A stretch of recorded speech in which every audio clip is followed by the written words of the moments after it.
ভক্তপুর থেকে বেরিয়ে গেলাম কাঠমান্ডুর উদ্দেশ্যে। আমরা কাঠমান্ডু পৌঁছই বিকাল 5:30 নাগাদ। সময় লেগেছিল 45 মিনিটের মতো এবং ডিস্টেন্স ছিল 16 কিলোমিটার। কাঠমান্ডুতে আমাদের স্টে ছিল থামেলের পাশেই কাঠমান্ডু প্রিন্স হোটেলে। হোটেলের হসপিটালিটি আমাদের ভীষণই ভালো লেগেছে, যার ডিটেলস ডেসক্রিপশন বক্সে দেওয়া রইল।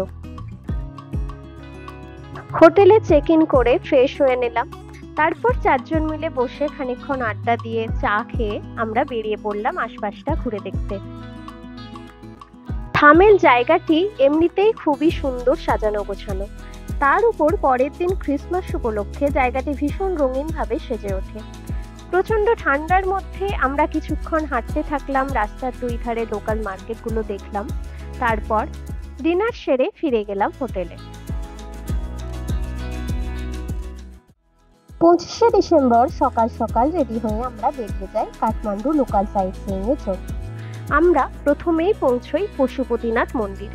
এই মন্দিরটি নেপালের ভীষণ জাগ্রত একটি মন্দির। আমাদের দর্শন করতে মোটামুটি সময় লেগেছিল 2 থেকে 2.5 ঘন্টার মতো।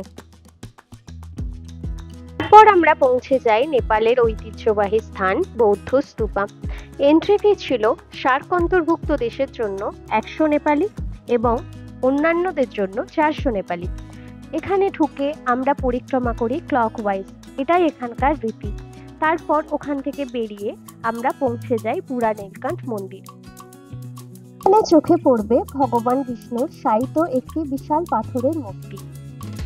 ওখানে কিছুটা সময় কাটিয়ে ফটোশুট করে আমরা লাঞ্চ সেরে নিই চাউমিন এবং থুকপা দিয়ে।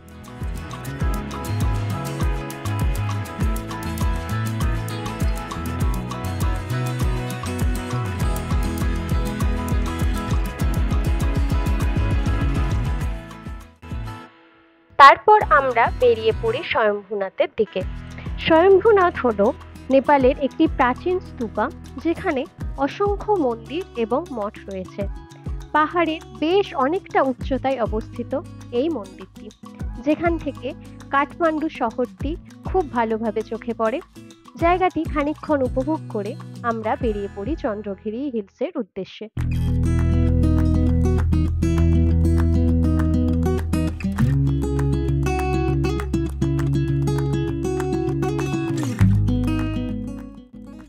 স্বয়ম্ভূনাথ থেকে চন্দ্রগিরি হিলসে ডিস্টেন্স বেশ অনেকটাই, আর ক্রমশ বিকাল ফুরিয়ে সন্ধ্যাও নামতে থাকে।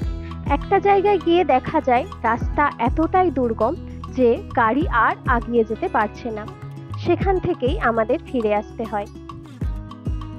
তবে যাই হোক, সূর্যাস্তের সময় কিন্তু জায়গাটা ভীষণ রকম মায়াবী লাগছিল। আমরা তারই মাঝে গাড়ি থামিয়ে কিছুক্ষণ দৃশ্যটি উপভোগ করি। তারপর আবার রওনা দিই হোটেলের উদ্দেশ্যে। হোটেলে ফিরে ফ্রেশ হয়ে আমরা আবার বেরিয়ে পড়ি থামেল স্ট্রিট ঘুরে দেখতে। নেপালের প্রায় প্রতিটি জায়গাতেই হস্তশিল্পের কাজ চোখ ধাঁধিয়ে দেওয়ার মতো সুন্দর।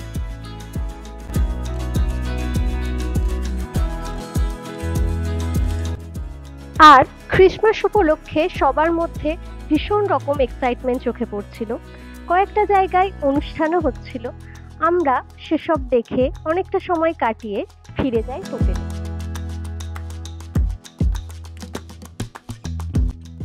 কাঠমান্ডুতে সেটাই ছিল আমাদের শেষ দিন। তারপরের দিনেই আমরা রওনা দেব পোখারা। ভিডিওটি শেষ অবধি দেখার জন্য অনেক ধন্যবাদ। পরের ভিডিওগুলি দেখার জন্য সঙ্গে থাকবেন, ভালো থাকবেন।